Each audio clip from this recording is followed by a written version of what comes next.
Hello there, welcome to my channel. 21st century is a competitive one. We need to excel at everything: career, relationships, parenting, etc. This has a detrimental effect. We end up neglecting ourselves. Someone spoke about self love 2 decades ago. It would have made no sense to you. You would probably have adjudged that person as selfish, self centered, and whatnot. However, that isn't the right attitude to have. You can't give to others until your cup is full.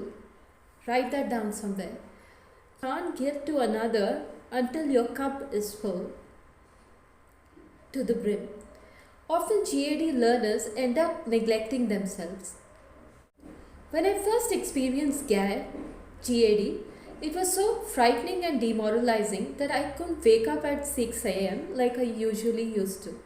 I used to just lie in bed obsessing over my symptoms, not even being able to muster enough strength to shower until about probably 12 noon. But you know what? I ended up feeling much worse. It was then that I started dragging myself to the shark cubicle at 7 a.m., putting on a fresh set of clothes, combing my hair, wearing my shoes, and getting ready to have breakfast. No, the anxiety symptoms didn't disappear overnight, but I instantly felt better about myself.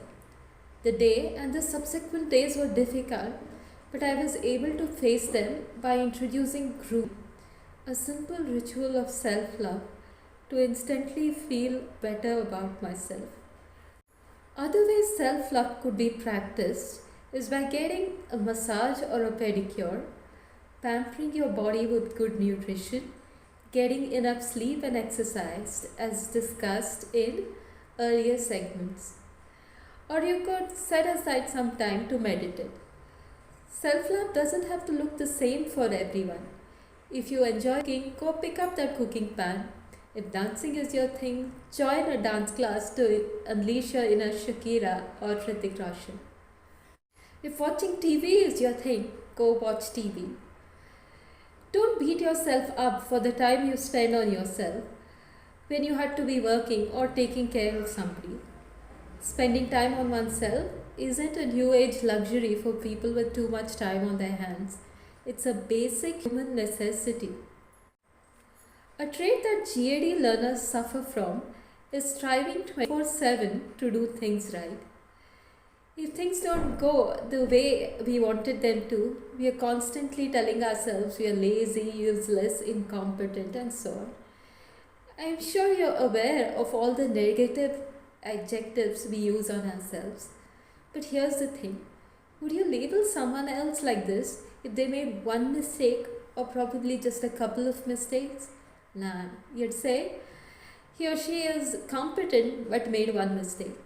They must be having a rough day today. We don't tell other people they're stupid or fat or have a big ugly nose. So why give ourselves that tosh? Don't we deserve the compliment we give others?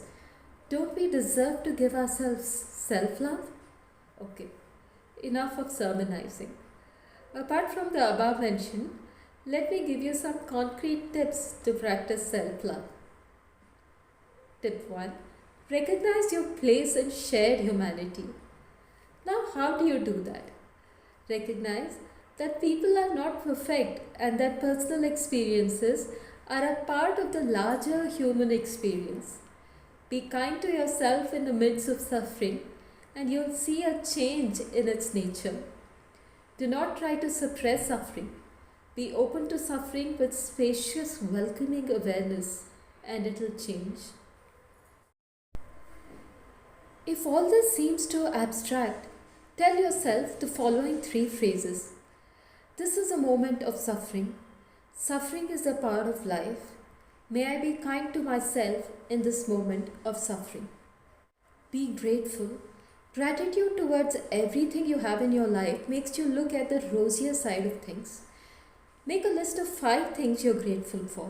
It could be your home, pet, mom, spouse, child, anything or anyone. Write yourself a letter from the perspective of a kind, compassionate friend you've been to others. You may soothe and console yourself. highlight your good qualities, and even congratulate yourself on your accomplishments. Cut off toxic people from your life. In our lives, we always have people who are either cribbing, complaining, or making negative comments or pessimistic forecasts about our lives. These people could be our close friends or relatives, but just drop them. If it's not possible to cut them off totally, try and reduce interaction with them as much as possible. Also, cut down on your social media time. I myself use it excessively, but social media is a mirage.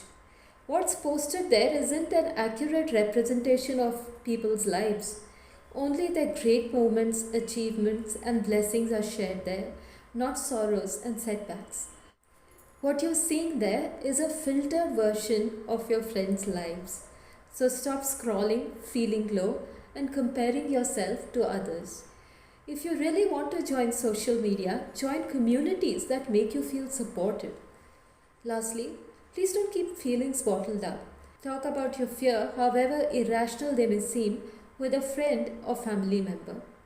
You could also consider getting support from a trusted mentor or counselor. Okay, thank you for watching. If you found this channel helpful, please like, share and subscribe. Also watch my other videos. Thank you.